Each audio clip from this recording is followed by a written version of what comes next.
Dr. Kelly Davis Martin with Growth Rings Family Therapy. I wanted to share 7 tips to help manage screen time this summer. Screen time can be really hard, especially this time of year. Are we using it as our fallback? Right? So, we definitely know that negative behaviors are exacerbated with more screen time. It's a direct correlation. So, a few tips: set clear expectations around screen time. What are kids allowed to do? How many hours? What kinds of ways are they allowed to use their screen time? And remember, screen time is computers, phones, TVs, all of it, and it can add up fast.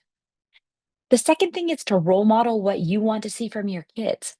We as adults didn't necessarily grow up with this many screens. And so we also can have a hard time regulating ourselves.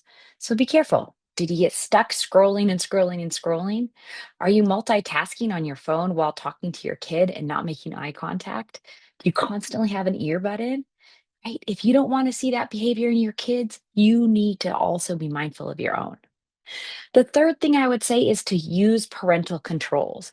So, apps that allow you to limit their screen time, to monitor their screen time, set those up.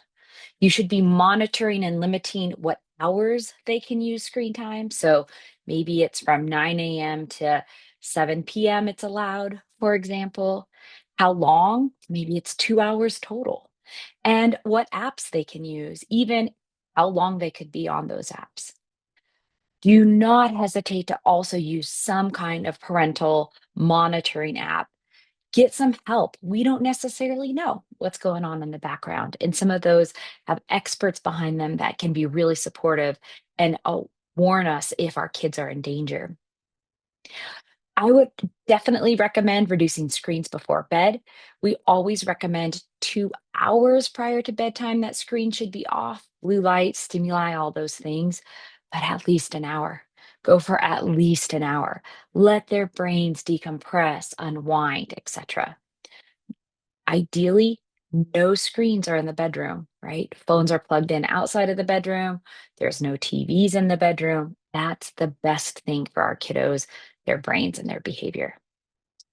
The fifth thing is to monitor your kids and their engagement. Don't just kind of set it and forget it. If you notice escalation in behaviors, trouble with peers, these are all yellow flags that tell us, maybe we need to be looking. If they are being really resistant when their screen time is up or that sort of thing, we may want to check. Monitor their privacy, their age, their maturity, and how much you are checking. But even teens need a little bit of guidance. I can't tell you how many times I have helped parents to navigate this, and they actually find information that really saved their kiddos. The sixth thing is to be consistent and follow through, right? We can't have um, saying one thing and doing something else, or one day it's okay and the next it isn't. It may be a learning process that you can communicate with your kiddo, and negotiations can happen. That's okay. We're not perfect. We don't always get it right. Maybe they get more time on the weekends, or this one time when they're going to be at a sleepover, you want to make sure that they can reach you. And so you extend that so they can text at any time. By the way, I do that all the time. Texting mom, dad, sibling, grandparents, or another safe person in their village anytime. Phone's always accessible for that, for those emergencies. Right? But be consistent and follow through. And finally, it is okay to say no. For some reason, there's this pressure on parents that they can't take a phone away or they can't say no, that they have to be the friend. Uh-uh, no way. That phone, if they're living in your home, that is something that you can control and manage, and you should be. Right?